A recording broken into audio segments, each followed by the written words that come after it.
What happens when a ruthless gang targets the wrong man? Watch as a group of bikers mock a black father, thinking he's just another helpless victim, until they unknowingly become the target of his secret weapon. In this shocking footage, this father isn't who they think he is. What they don't know? He's been recording their every move, and now, their dangerous crimes are about to be exposed. This is the moment they regret ever crossing him. Trust me, you won't believe what happens next. Stay tuned, it's all caught on camera. Let us know where you're watching from and drop your thoughts in the comments. Marcus Williams leaned against the worn counter of his modest kitchen, a mug of coffee in one hand, his other carefully adjusting the breakfast plates on the table. The house was quiet, save for the soft hum of the refrigerator and the clink of silverware. The warm morning sunlight filtered through the window, casting long shadows across the worn wooden floorboards. A deep sense of familiarity hung in the air, but underneath it, there was a quiet tension, a feeling of unease that Marcus couldn't quite shake. It had been like this for months. The weight of responsibility, the steady hum of daily life, the undercurrent of worry that always lingered just beneath the surface. His daughter Jasmine sat at the table, her wide eyes focused on the cereal in front of her, but her mind seemed elsewhere. Marcus glanced at her, noticing the way she chewed on her lip, a habit she'd inherited from him. At 10 years old, she was too young to carry the burden he felt, yet the world had a way of teaching even the youngest to be wary. Marcus set the mug down with a soft clink and moved to the stove to check the eggs, the sizzle of them filling the silence. He couldn't help but think back to the days when he'd been someone else, a college athlete with big dreams and a life ahead of him, full of potential. But life had a way of derailing plans. The injury, the job loss, the broken marriage. Everything had led him to this small, quiet house in a neighborhood that was, on the surface, peaceful, but beneath it, had its own silent struggles. He didn't mind the struggle so much. What worried him was that his children would inherit it. The fight, the battle to be seen, to be heard. The world hadn't been kind to him, but his children, he swore, would have a different future. Jasmine broke the silence, her voice quiet, but insistent. "Daddy, why does everyone say stuff like that?" She wasn't looking at him, but Marcus knew she had picked up on something again, something he hadn't wanted her to hear. Marcus paused, setting the spatula down slowly. He wiped his hands on a dish towel and turned to face her, a flicker of concern crossing his features. "Say stuff like what, baby?" "You know," Jasmine said, her voice still soft but laced with a quiet frustration. "That people are always looking at you funny, you and Malik too." She lifted her eyes to meet his, her gaze steady for someone so young. "I hear them talk at school sometimes.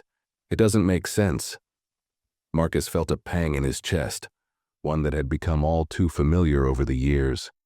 It was that same ache, watching his children face things he wished he could protect them from. "They don't know better, sweetie," Marcus said, forcing a calmness into his voice that he didn't quite feel. "Some people get scared of what they don't understand." He walked over and gently adjusted the sleeve of her shirt, brushing a lock of hair behind her ear. "But we're good, okay? And you're good." She nodded, but the doubt in her eyes remained. She wanted to believe him. Marcus could see that much, but the world had a way of shattering those beliefs in the most unexpected ways. Malik, his 7-year-old son, appeared in the doorway, his eyes wide with sleep. "Is breakfast ready, Daddy?" he asked, his voice a mixture of excitement and grogginess.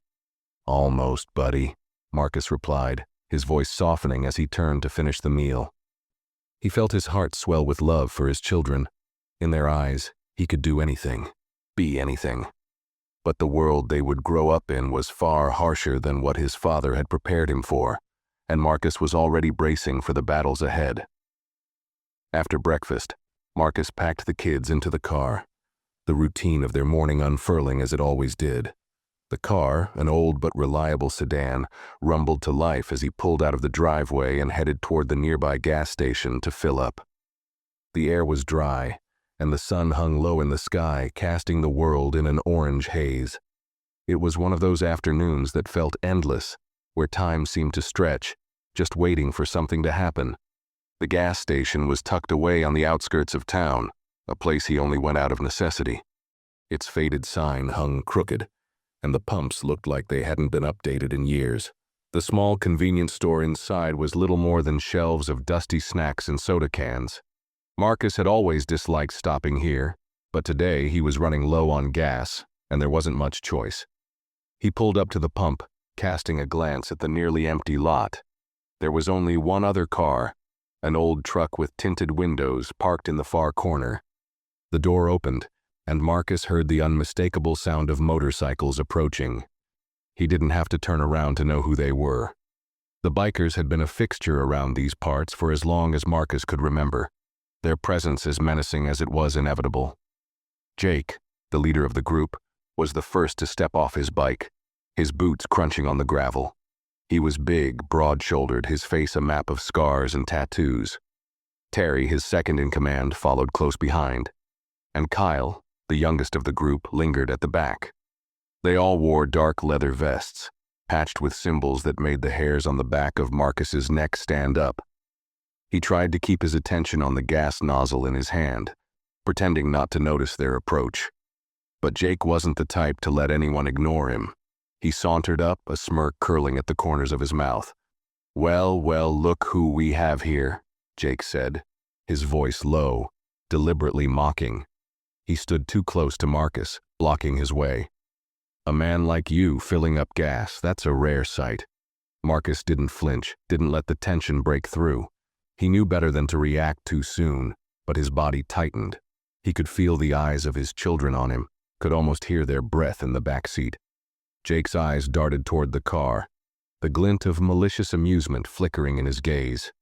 "Got your little ones with you, huh?" His voice dripped with condescension. "What kind of father do you think you are, keeping them in a place like this? You think you're doing them a favor?"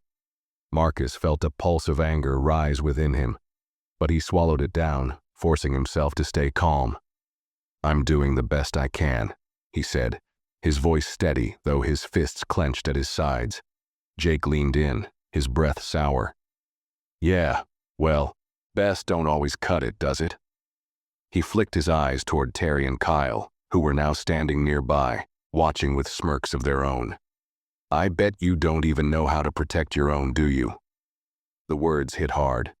Marcus felt the anger flare again, but this time something else stirred within him. He couldn't let it go. Not this time. He didn't just have to protect his children physically. He had to show them something else, something better. He had to make a stand, even if it meant pushing himself further than he ever had before. Jake's mocking laughter echoed around the gas station, but Marcus didn't respond. Instead, he discreetly reached into his pocket, pulling out his phone and turning on the camera. He kept his eyes on Jake as he adjusted the phone, carefully positioning it to record. He wasn't just going to let this moment slip by. He wasn't going to let them get away with it. Not this time. And as he did, he caught a snippet of their conversation. A mention of something bigger, something far darker than just a petty harassment. His pulse quickened as he realized that he was no longer just dealing with a group of thugs. This was something else entirely, and he had a feeling the fight was only just beginning. The air in the gas station was thick with the tension Marcus could feel creeping up the back of his neck. His hand remained steady as he subtly kept the phone aimed at the bikers, the camera capturing their every word. He listened intently, knowing that whatever they were discussing might be the key to something far bigger than the petty mockery and intimidation he had endured for years. The words were faint but clear enough to catch his attention. "Man, don't forget the shipment tonight. We gotta get rid of the evidence. It's all gotta disappear," Jake said, his voice low but filled with the kind of certainty that made Marcus's stomach turn. Terry chuckled, a harsh sound that didn't quite match the rest of the conversation. "Yeah, the cops won't even know what hit them. You've got everything under control, right?" Marcus's heart began to race. The conversation wasn't just about intimidation or petty harassment. It was about something illegal, something dangerous. His instincts screamed at him to back off, to leave before the situation escalated further, but his hand tightened around the phone, and he kept recording. If what they were talking about was true, he had just stumbled upon something far worse than a bunch of bikers looking to make his life difficult. Jake's gaze shifted again, this time more sharply. His eyes narrowed as if sensing Marcus's quiet resistance. "What's the matter, huh? You got something to say, or are you just gonna keep standing there, acting like you don't belong here?" The words stung, but Marcus kept his voice even. "Just doing what I gotta do, filling up my tank, and you?" Jake's smirk deepened, and he moved a little closer, blocking Marcus's view of his car. "I see you're recording. What's that about? You think we don't know what you're doing?" He leaned in, his breath heavy with the scent of cigarettes and cheap beer. "You really think you're gonna get away with this?" For a moment, Marcus froze, his mind spinning. He couldn't afford for Jake to figure out what he was doing, but something in his gut told him that Jake wasn't just making idle threats. He wasn't the type to let things slide. As if on cue, Terry and Kyle took a step closer, their eyes now focused on Marcus with a predatory intensity. Suddenly, the situation felt far more dangerous. The casual harassment had escalated into something far more sinister, and Marcus knew he couldn't back down now. If the bikers were involved in something criminal, the recording was his only leverage. He had to protect it, even if it meant putting himself in more danger. But his thoughts were interrupted as the familiar sound of a car door opening from the back seat of his sedan broke the silence. Malik's innocent voice carried out to him, cutting through the tension like a knife. "Daddy, can we go now?" Malik asked, his little face pressed against the window, a worried expression tugging at his features. Marcus's heart clenched. He couldn't let his son see the fear that was beginning to build inside him. "I'm fine, Malik," Marcus called out, his voice louder than it had been a moment before, hoping it would reassure both his son and himself. He looked back at Jake and the others, each of them now stepping in slightly closer, closing the distance. Jake's smile was gone, replaced with an unsettling seriousness. He glanced back at his crew, then at Marcus, and all at once Marcus understood. They weren't here to joke around anymore. Whatever they were involved in, whatever this shipment was, it was serious business. They were protecting something, and they weren't about to let some random guy, especially one who'd seen too much, ruin their operation. The words came out cold and threatening. "You think this is over? You think you can walk away from us after hearing that?" Think again. For a split second, Marcus felt the weight of what he had just gotten himself into, the gravity of the situation pressing down on him. But the fear didn't overpower the need to protect his family. He could feel the heat of his children's gaze burning into his back, and he knew he couldn't afford to let this escalate further. Not for their sake. But as he stood there, with the camera still recording, Marcus could feel his options narrowing. The bikers were closing in on him. He could feel their hostile energy tightening around him like a noose. Jake's voice dropped, almost a whisper, just loud enough for Marcus to hear. "Last chance, man. Delete the footage, and maybe we forget about this. You don't want to make us angry. Believe me, it'll be worse for you." Marcus knew that if he deleted the footage now, he'd be giving up his only chance to expose whatever criminal operation they were running. But keeping the footage also meant risking his life and his children's safety. He took a deep breath, his fingers brushing over the phone in his pocket. For a moment, everything seemed to slow down. The weight of the decision pressed on him like the heat of a summer afternoon, suffocating. If he made the wrong move now, it could all be over. His children's future, his own life, everything he had worked so hard for. But just as Marcus was about to respond, he noticed something. Kyle, the youngest of the bikers, wasn't looking at him with the same venomous intensity. He was looking past Marcus, his gaze flicking nervously back and forth, like he was trying to gauge the situation. There was something about the way Kyle shifted uneasily that caught Marcus's attention. It wasn't much, but it was enough to plant a seed of doubt in Marcus's mind. Was Kyle questioning the group's actions? Did he want out? "Don't listen to them, Marcus," Kyle muttered under his breath, loud enough for Marcus to hear, though no one else seemed to notice. You don't know what you're getting into." Kyle's voice, though barely audible, was a lifeline, a crack in the armor. But Marcus couldn't take his eyes off Jake, who was still smiling, as if savoring the moment before making his next move. It wasn't time to act on Kyle's warning just yet. The stakes were too high. But in that moment, Marcus realized one thing. The bikers weren't just looking to intimidate him. They were scared. And if they were scared, there was something much bigger at play. Something that could change everything. His phone buzzed in his pocket, the noise breaking the heavy silence and snapping Marcus back to the present. His heart skipped a beat. Someone else was aware of what was going on. It wasn't just the bikers. There was someone else watching this unfold, someone who might have the power to change everything. And that was when Marcus knew that this wasn't just about him anymore. The air around Marcus seemed to thicken as he stood frozen, the buzzing of his phone still ringing in his ears. He didn't take his eyes off the bikers, trying to make sense of what was happening. The camera in his pocket, still recording, felt like both a lifeline and a curse. It could expose the bikers and their illicit activities, but it also put him in the crosshairs of something far bigger than he had imagined. Kyle's warning still lingered in his mind, like a whisper in the wind. It was the first crack in the bikers' tough exterior, and for a fleeting moment, Marcus considered the possibility that Kyle might be different, that maybe he could help.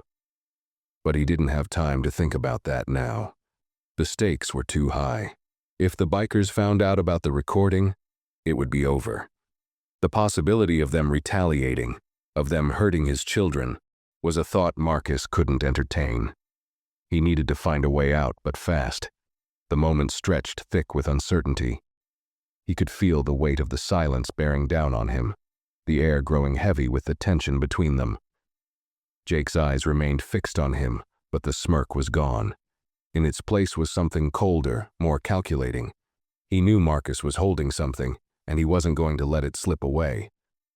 "We're not playing games here," Jake said, his voice low and controlled, yet laced with a venomous edge. He stepped closer, his boots crunching against the gravel. "You know what happens to people who think they can record us. You're not going to walk away from this. Not with what you know." Marcus kept his breath steady, eyes flicking briefly to his car where his children sat, still unaware of the danger looming over them. He could feel the tremor in his hands, the tightness in his chest, but he refused to let it show. He had to stay calm. He had to outlast them. "I'm not here to cause trouble," Marcus said, his voice firm but measured, trying to project an air of nonchalance. He glanced down at the phone still in his pocket. The recording continued, capturing everything. "Just filling up, that's all." Jake chuckled darkly, shaking his head as if Marcus were a child. "Filling up? You're telling me you don't know who we are? What we do? You think we're just gonna let some guy walk in here, take a picture, and pretend like it's not gonna matter?" His words were like nails on a chalkboard, digging deeper into Marcus's resolve. He had to keep it together. He had to make sure he didn't give them a reason to escalate. Behind Jake, Marcus noticed Terry and Kyle's growing unease.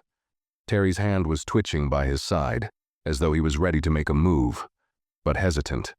Kyle's eyes were darting around, avoiding direct eye contact with anyone like he didn't want to be there at all. His discomfort was palpable, almost as if he was caught between loyalty and regret. It was then that Marcus saw the opportunity. There was something about the way Kyle was behaving, almost apologetically, that suggested a crack in the biker's tough facade. Marcus wasn't sure if it was fear or guilt, but Kyle's hesitation was real.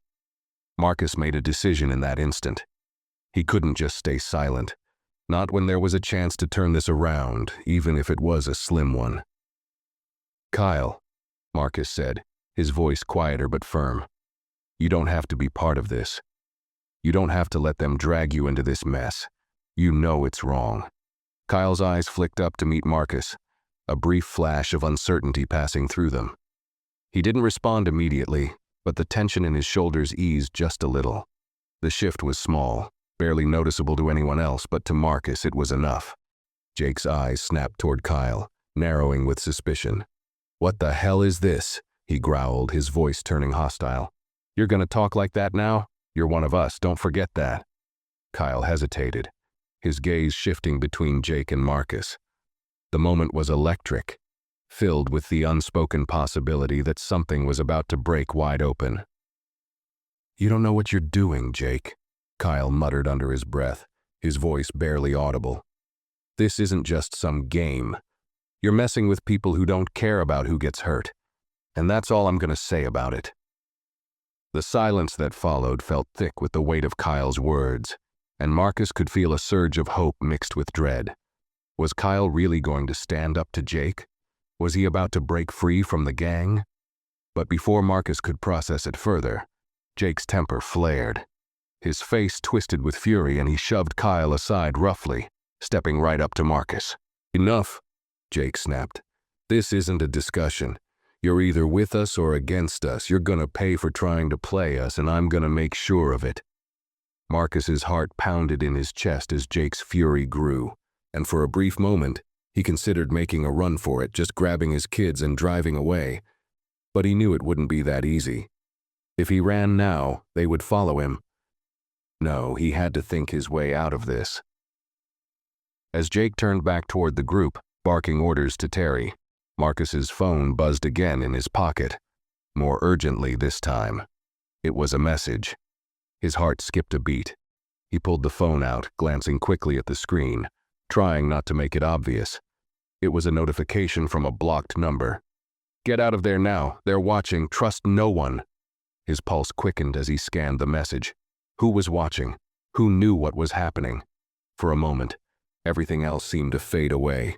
The bikers, the dangerous situation he was in, even the growing threat to his family. All he could focus on was that message. His mind raced as he realized that things were much bigger than he had anticipated. He wasn't just a man dealing with a gang of bikers anymore. He was caught in something much darker, something dangerous, and if he wasn't careful, it could swallow him whole. He looked up just in time to see Jake glaring at him, waiting for a response. But Marcus wasn't sure how much longer he could keep his cool. The tension in the air was palpable, thick enough to cut through with a knife. Marcus stood there, phone in hand, the message from the mysterious sender still lingering in his mind. His heart raced as he tried to steady himself. He couldn't afford to get distracted. Not now. Not when everything had spiraled so quickly out of control. The bikers were closing in, their hostility sharp enough to cut through the heavy silence that had settled over the gas station. Jake's eyes remained locked on Marcus, the anger radiating off of him in waves. The smirk was gone now, replaced by a grim expression that was even more dangerous. Marcus had made a choice earlier, to play it cool, to pretend like he wasn't afraid. But the more he stood there, the more the weight of the situation pressed down on him. The words from the message repeated in his mind. "Get out of there now, they're watching, trust no one." Who had sent it? The cryptic warning only made the situation feel more ominous. It was as if someone somewhere knew exactly what was going on. But the question still nagged at him. Who was watching? And why? For a brief second, Marcus considered his options. His children were in the car, still blissfully unaware of the danger. He could make a run for it, drive off and disappear into the streets. But he knew that wouldn't work. Not with the bikers tailing him, not with the footage on his phone. He needed a plan, something to get him out of this mess alive. "Why don't you stop playing games and tell us what's really going on, huh?" Jake's voice snapped him back to reality. "You've been real quiet all this time. I'm not in the mood for more of this act, Marcus. You've seen too much." Marcus could feel his pulse quicken, his mind racing to process everything. It was a moment of clarity, the realization that Jake wasn't just talking about the mockery and the insults anymore. It wasn't just some biker bullies trying to throw their weight around. No, this was something far more dangerous, something criminal. He had to make a choice, and the gravity of it was overwhelming. "I told you," Marcus said, his voice steady, even as his hands betrayed him, shaking ever so slightly. "I don't want any trouble."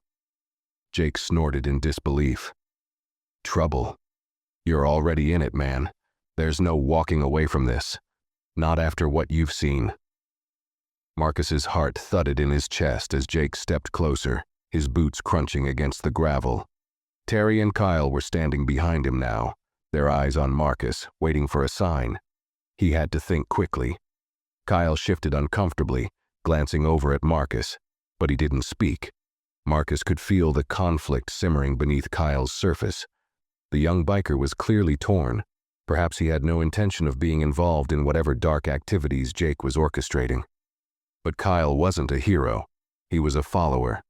And the tension in his posture told Marcus that whatever Kyle might have been thinking, he was too scared to make a move now. "Listen, I don't want any more trouble," Marcus said again, taking a small step back, his eyes darting toward his car, toward the safety of his children. He had to buy time. He couldn't just stand here and wait to be attacked. But if you're really in some criminal business, you're in way over your heads. You can't just keep pushing people around. Jake's laugh was sharp, like the sound of glass breaking. "You don't know a damn thing about what we're into, Marcus. Don't think you're special just because you're holding some phone. You really want to find out what happens to people who try to cross us?" Marcus could feel the threat hanging in the air like a storm cloud, ready to burst. Every fiber of his being told him to run, to get back to his kids and leave this nightmare behind. But his feet were rooted to the ground, a mixture of fear and something else holding him in place. Before he could respond, something unexpected happened. Kyle, the quiet one, finally spoke up. His voice was strained, as if he were trying to convince himself as much as anyone else. "Jake, we don't have to do this. We don't need to threaten him." He glanced briefly at Marcus, a flicker of something like regret in his eyes. "We can just let him go." Maybe he didn't hear everything. Marcus seized the moment, his eyes locking with Kyle's, searching for any sign of real hesitation, any sign that Kyle might be willing to help him. This was it, the only crack in the armor. If he played his cards right, he could escape this unscathed. But Jake wasn't having it. His eyes narrowed as he turned to Kyle, his voice low but laced with menace. "Shut up, Kyle, you're not in charge here. You don't tell me what to do." His gaze flicked back to Marcus, an icy fury replacing the earlier smugness. "You've got one chance, Marcus. One chance to walk away with your life." The words were a clear warning, and Marcus knew that the next few moments could decide everything. He glanced at his phone again, the screen still recording, still capturing every word. The footage, the evidence, was his only bargaining chip. But before he could react, a voice cut through the tension like a blade, loud enough to make all of them stop in their tracks. "Is everything okay here?" The voice belonged to Lenny, the gas station attendant.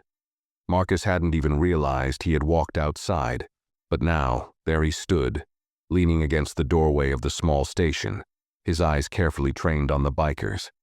It was impossible to tell what was going through Lenny's mind, but his sudden appearance was a welcome disruption.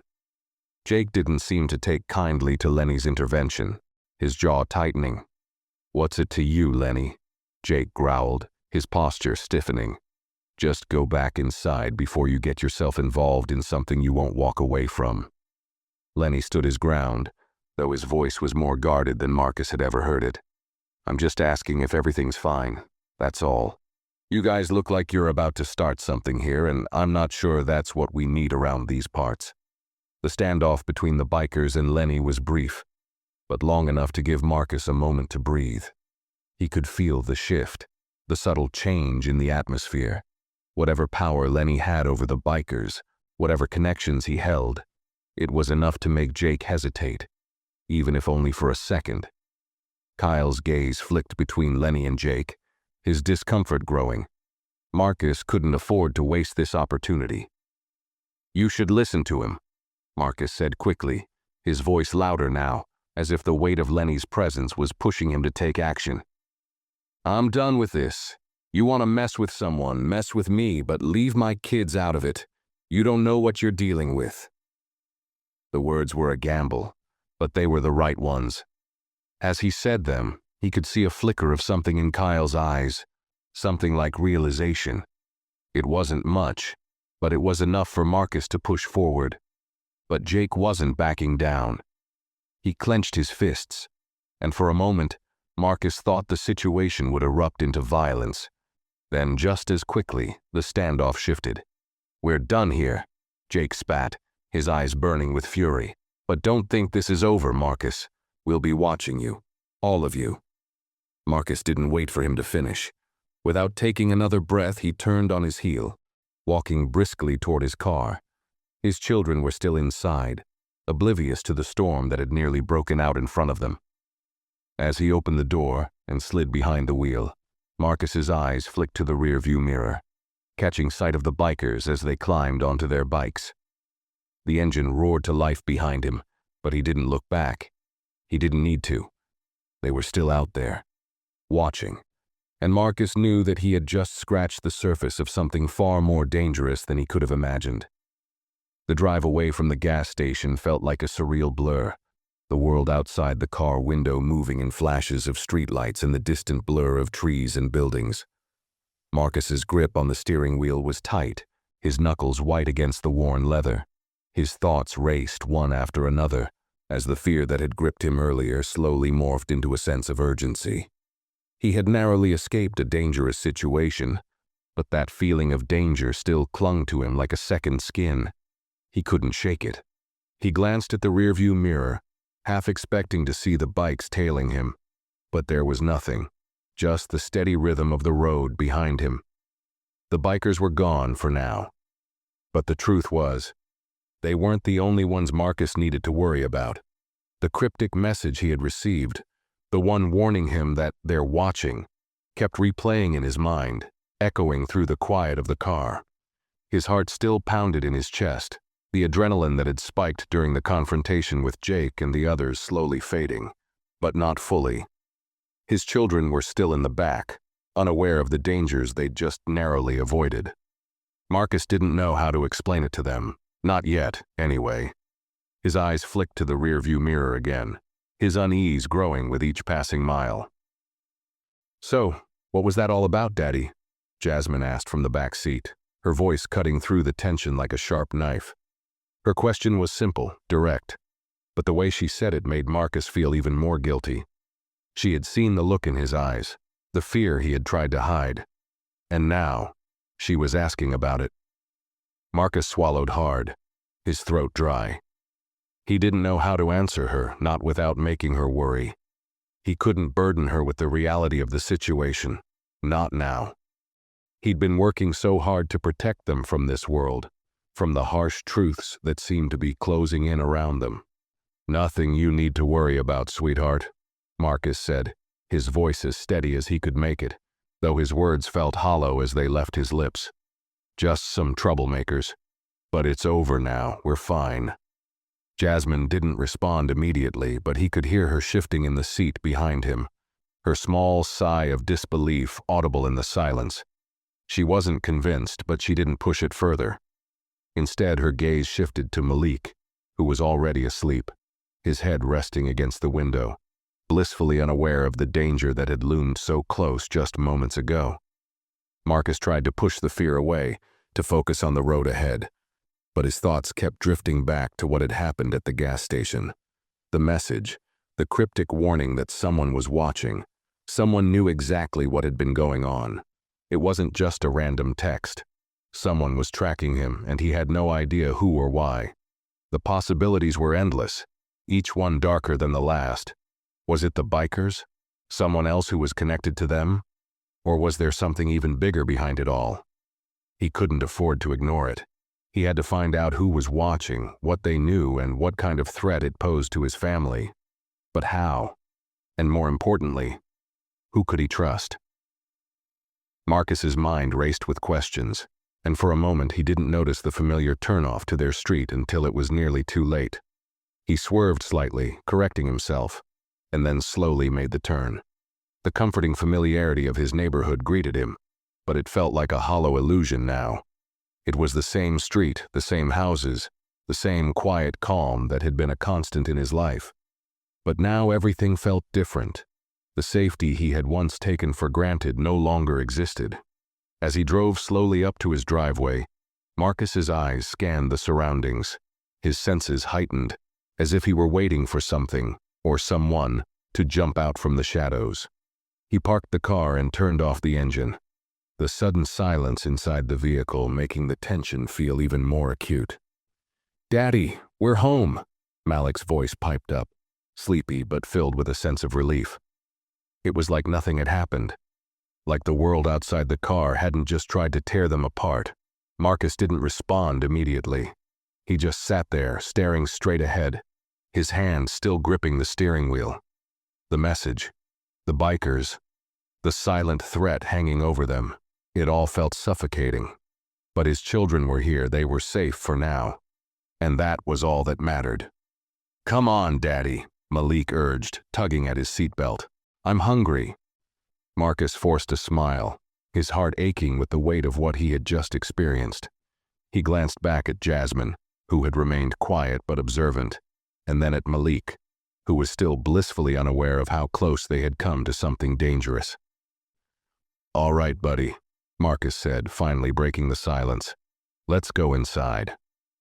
As he stepped out of the car and closed the door behind him, he cast one last look around, half expecting to see someone lurking in the shadows. But there was nothing. The street was quiet, peaceful, almost too peaceful. Inside the house, the normalcy of their routine settled in, but the unease that had been building inside Marcus wouldn't let go. He busied himself with making dinner, the familiar motions of cooking grounding him, even as his mind raced with the looming questions. Jasmine was at the table, her schoolwork spread out in front of her, but her gaze kept drifting to Marcus. She didn't ask any more questions, but he could tell she wasn't satisfied with his earlier answer. She was smart, too smart for her age, and she knew something was wrong. "Daddy?" Jasmine spoke again, her voice quieter this time, more tentative. "What happened back there? You said it was nothing, but I know it was something. You don't look okay." Marcus paused mid-motion, his hand still gripping the edge of the counter. He didn't know how to explain it to her. How could he? He didn't have all the answers himself. All he knew was that something bigger was at play now, something that could put them all in danger. He took a deep breath, fighting to keep his voice steady. "It's complicated, Jasmine. There's stuff I can't explain right now, but I promise you I'll keep you safe. Always." Jasmine studied him for a long moment, then nodded, though she didn't seem fully convinced. "Okay, Daddy. I trust you." But Marcus could see the doubt in her eyes, and that, more than anything, scared him. He couldn't protect them from everything. He wasn't sure if he could protect them from this. The evening passed in an almost eerie quiet. Dinner was eaten, homework was finished, and the house settled into the comfortable hum of the night. But for Marcus, there was no comfort. His mind was still on the bikers, on the mysterious message, on the uncertainty that lingered like a storm on the horizon. He tried to sleep that night, but the darkness only seemed to make his worries grow louder. Something was coming.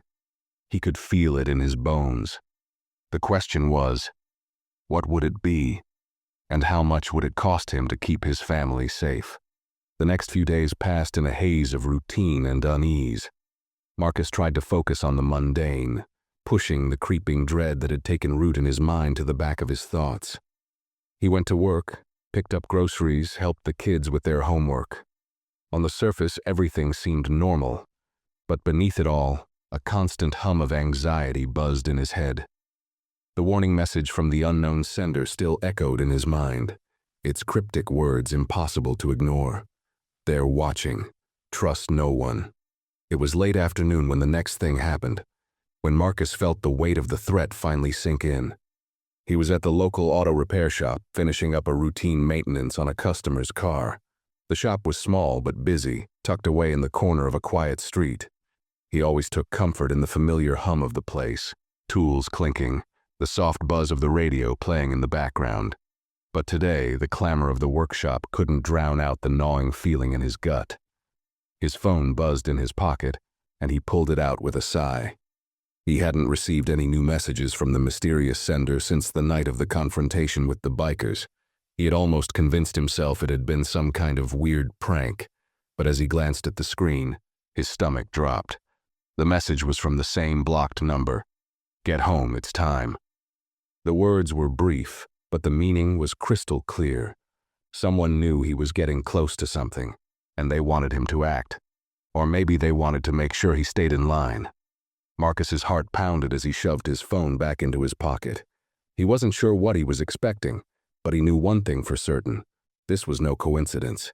He was being pulled deeper into something, and he couldn't tell if it was fate or if he was being manipulated into playing a part he wasn't prepared for.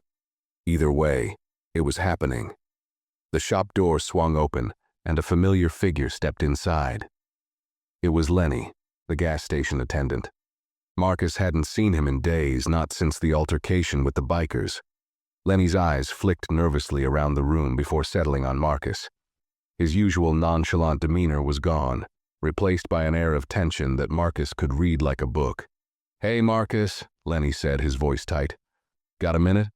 "Sure, Lenny. What's up?" Marcus wiped his hands on a rag, trying to mask the sudden unease creeping up his spine.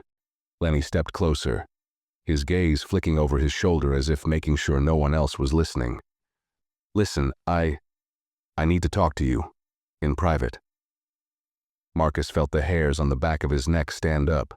There was something about Lenny's tone that set off alarms in his mind. He motioned toward the back of the shop, where the office area was tucked behind a makeshift wall of spare parts. "Let's go back there," Marcus said, his voice low. Once inside the small office, Lenny closed the door behind him, casting a nervous glance at the room before focusing on Marcus. The unease in his eyes was palpable. "You're getting too close, Marcus," Lenny said, his voice almost a whisper. "You don't know what you're dealing with. I'm just trying to help you here, but you've got to be careful. They're watching you. They're watching all of us." Marcus stiffened. He had known Lenny was involved with the bikers somehow. His quiet demeanor had always seemed to hide something. But now, hearing the fear in Lenny's voice, it hit him like a ton of bricks. The gas station wasn't just a place of business. It was a front, a hub for something darker, and Lenny wasn't just an innocent bystander. "They?" Marcus repeated, his mind spinning. "Who's they? The bikers?" Lenny hesitated, running a hand through his hair before looking directly at Marcus. "It's bigger than that. I don't know all the details, but they're involved in something you're not prepared for. They've been running things out of the station, bringing in shipments, drugs, guns, I don't know. But you can't mess with them. You're in too deep now." Marcus felt his pulse quicken, his mind reeling with the sudden realization that everything, the bikers, the warning, the strange text messages, was part of a much larger web. He had been too focused on surviving the confrontation at the gas station to fully grasp the scale of what was happening. "You're telling me they've been trafficking through the gas station this whole time?" Marcus asked, trying to steady his voice, but the shock was too evident. Lenny nodded, looking around again, as if the walls themselves were closing in on him. "Yeah. I didn't ask questions at first. I just needed the money.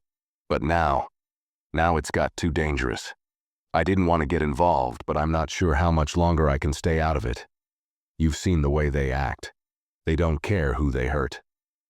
Marcus processed everything quickly.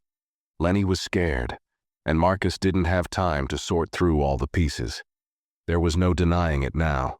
He had stepped into something far darker than he had imagined, and his involvement, even indirectly, had consequences. Lenny's voice dropped lower, his eyes darting toward the door as if he feared someone might overhear. "You have to get out, Marcus.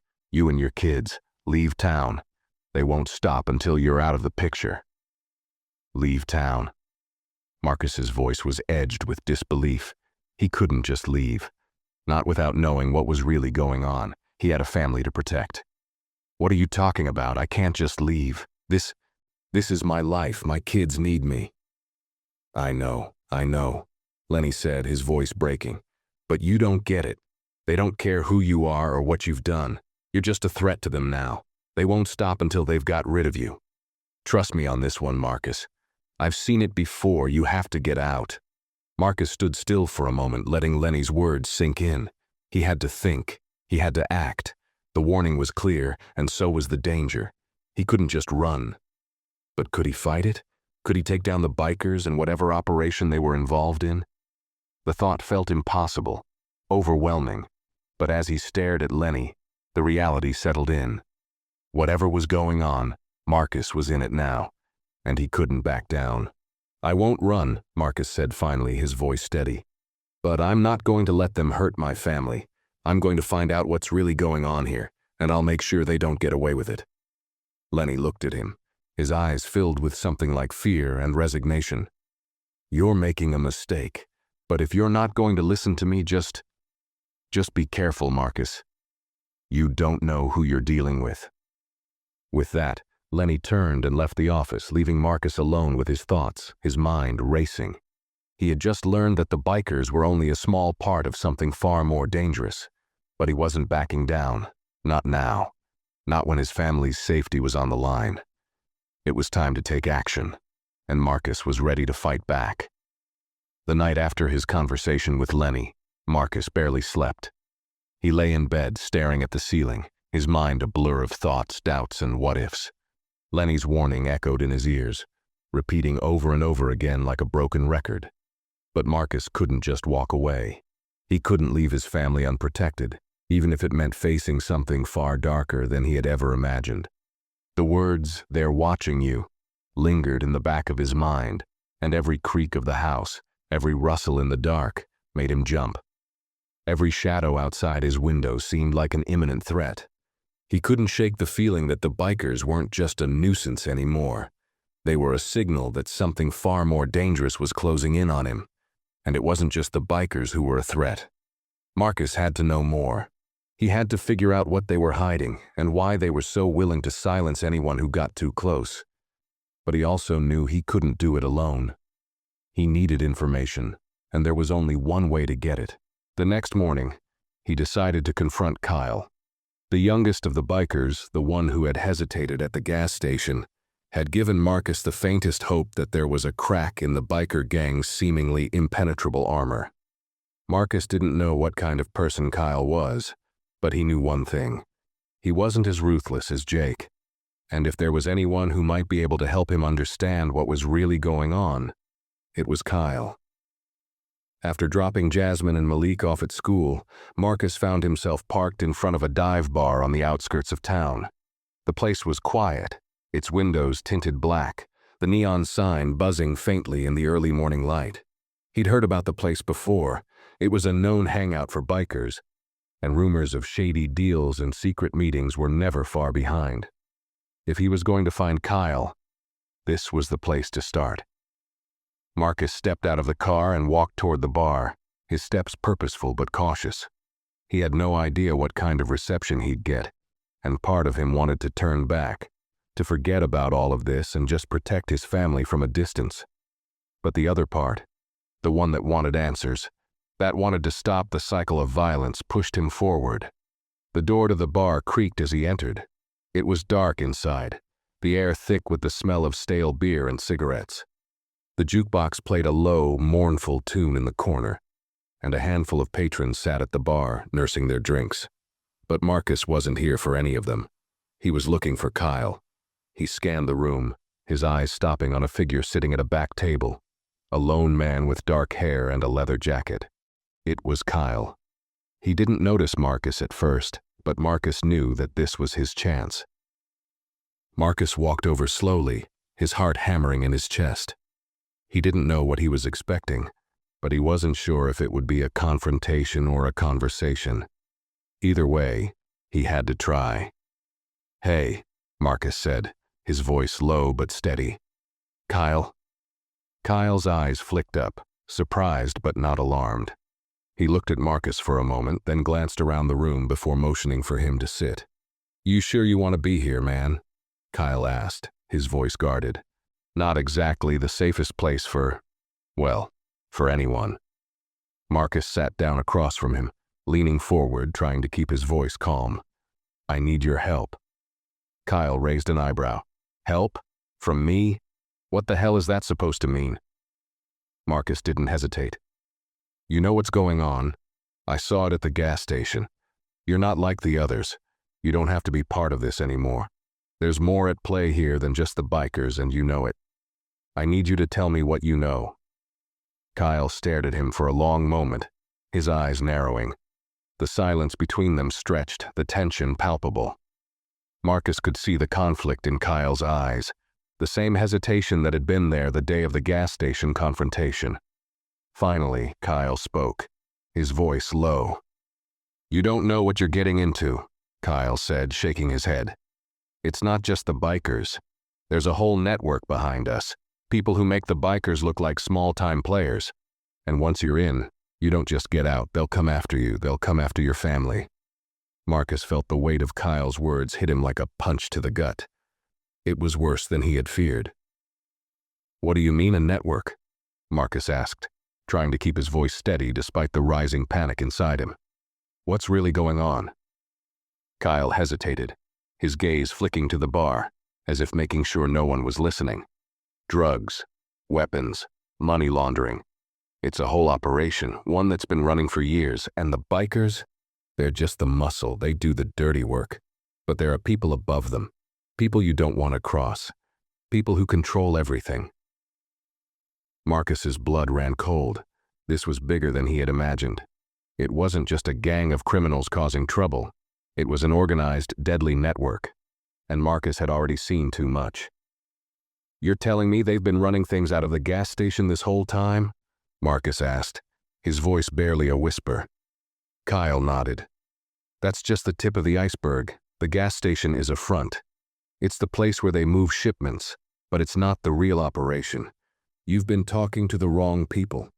The real people behind it all are the ones who've been keeping the bikers in check. And if they know you're onto them, they won't stop until you're gone." Marcus leaned back in his chair, processing what Kyle had said. He had always known there was something off about the gas station, about Lenny, about the bikers. But now it was all coming into focus, and it was far more dangerous than he had ever imagined. "And why are you telling me this?" Marcus asked, his eyes narrowing. "What's in it for you?" Kyle's face darkened, and for the first time Marcus saw the real fear in his eyes. "I'm done with it. Done with all of it. I'm not going to sit around and let this network destroy more lives. I don't know if I can get out clean, but I'm trying. I just don't want to see anyone else get hurt." Marcus considered his words carefully. If Kyle was telling the truth, then this was no longer just a fight for his own survival. It was a fight for everyone who had been dragged into this mess. And if he didn't act now, things would only get worse. "You're not alone in this," Marcus said, his voice steady with resolve. "I'm not backing down, and neither are you. We're going to stop them, Kyle. We're going to bring them down." Kyle met his gaze for a moment before nodding, his face hardening with determination. "You better be ready for this, man. It's not going to be easy, but if you're in, I'm with you." Marcus stood up, his heart racing with both fear and hope. This wasn't over. It was just beginning, and the battle ahead would be one that would determine everything. The days after Marcus's conversation with Kyle blurred together in a whirlwind of preparations and quiet tension. Marcus had known the stakes were high, but as he dug deeper into the biker network and their criminal operations, the weight of it all grew heavier by the hour. He couldn't stop now. Not when his family's safety was on the line, and not when Kyle, someone who had seen the darkest parts of this world, was willing to risk everything to help him. They needed to move quickly, but Marcus knew better than to rush into this blindly. He wasn't just dealing with the bikers anymore. He was up against an entire organization, one that had been in operation for years, with powerful connections, and the kind of reach that extended far beyond what he could see. He had to think carefully, strategically. That meant getting more information, gathering evidence, and finding out exactly who was behind it all. He couldn't rely solely on Kyle's word. He needed something concrete, something that would allow him to bring this to the authorities and take them down once and for all. It was a Saturday morning when Marcus decided to make his move. He was in his garage, pretending to work on a car, but his mind was miles away, already planning his next steps. He couldn't risk tipping off anyone that he was on to them, so he kept up appearances, working quietly, keeping his head down, maintaining the facade of the simple mechanic, the unassuming father. But inside, Marcus was anything but calm. Every passing moment brought him closer to the moment he'd have to make the final move. The moment when everything could either fall apart or come together. His phone buzzed in his pocket, snapping him out of his thoughts. He pulled it out quickly, expecting another cryptic message or a warning. But instead, it was a message from Lenny. "They're coming. Don't trust Kyle. He's playing both sides." Marcus felt his heart stop as the words sank in. He read the message again, trying to make sense of it. It didn't make sense. Kyle had helped him. Kyle had given him information. He had risked everything to warn him. But Lenny's warning wasn't something Marcus could ignore. If Kyle was lying, if he was somehow involved in the very thing they were trying to take down, then everything Marcus had been working toward was a lie. His mind raced, the weight of the decision pressing down on him. He needed to confront Kyle. But how could he trust anyone at this point? Every word, every gesture could be a lie. If Kyle was playing him, it meant that Marcus had walked right into the heart of the very operation he was trying to destroy. Still, he couldn't afford to act rashly. He had to be sure. He had to gather more evidence. Marcus spent the rest of the day watching, waiting. He drove around town, keeping a safe distance, trying to spot any signs of the bikers or anyone else who might be involved in the operation. He knew they wouldn't just sit back and let him dig around without retaliation. They would be watching him, too. It wasn't until late in the evening that he saw something suspicious. As he drove past the gas station, he noticed a black van parked in the back lot, hidden in the shadows, just behind the convenience store. It wasn't something he had seen before, at least not in plain sight. The van's windows were tinted, and the engine idled quietly, as if it was waiting for something.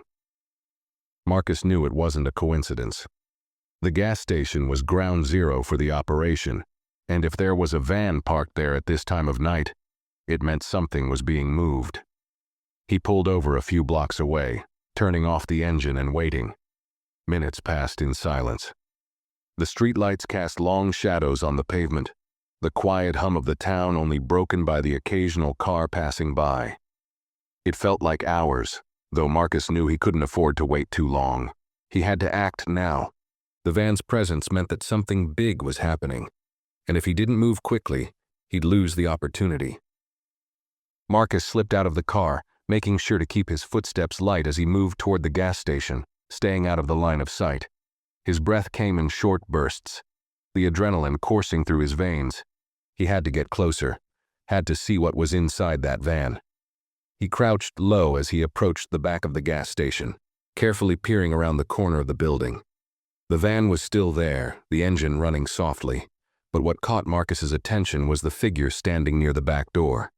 It was a man, tall, broad-shouldered, wearing a leather jacket that bore the familiar insignia of the biker gang. Marcus's heart skipped a beat. It was Jake. He was standing by the back of the van, talking to someone inside. His voice was low, but Marcus could hear the sharpness of it, the authority in the way he spoke. "I want everything ready tonight." Jake's voice cut through the night air. "We move when the time's right, and we don't stop until it's done. You got that?" Marcus instinctively reached for his phone, the camera poised and ready. He needed this. He needed proof of what was going on behind closed doors, something he could use to take them down. As he leaned closer to get a better angle, a car suddenly pulled into the lot, its headlights cutting through the darkness. Marcus froze. His heart pounded in his chest. He quickly ducked behind a dumpster, trying to stay hidden in the shadows. The car's engine turned off, and for a moment, everything was still. Marcus didn't dare move, barely breathing, afraid the slightest sound would give him away. The car door opened and the sound of footsteps followed. Marcus could barely make out the figures as they approached the van, but he immediately recognized one of them. Kyle. He wasn't alone, though. He was talking to Jake. "Where is it?" Kyle's voice sounded urgent, and Marcus strained to hear the rest of the conversation. "Relax," Jake replied, his tone dismissive. "It's in the van. We'll take care of it like we always do." Kyle muttered something Marcus couldn't catch, and then there was a long silence. Marcus felt his stomach churn as he watched them. Kyle was involved. He had to be. This was no coincidence, and the truth was finally beginning to settle in. Kyle was not the ally Marcus thought he was.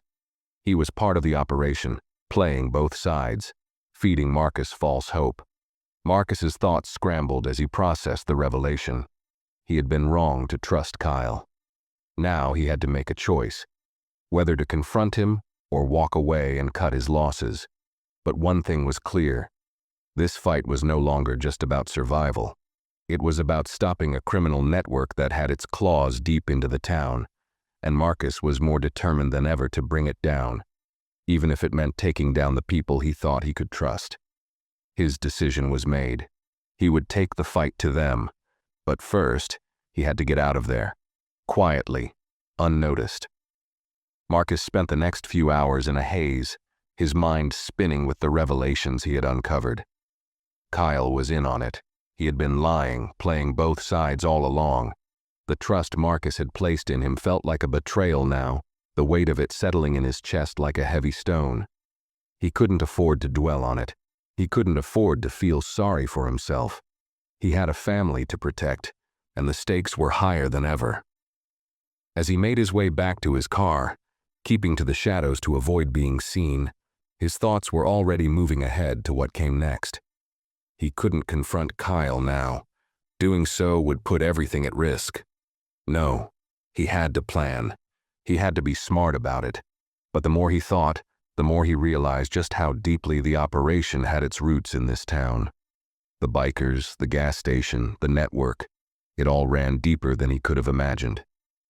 As he sat in his car, staring out into the darkened street, he realized he had one chance to take them all down. He needed the authorities, but the question was, how could he get them involved without tipping off the criminals?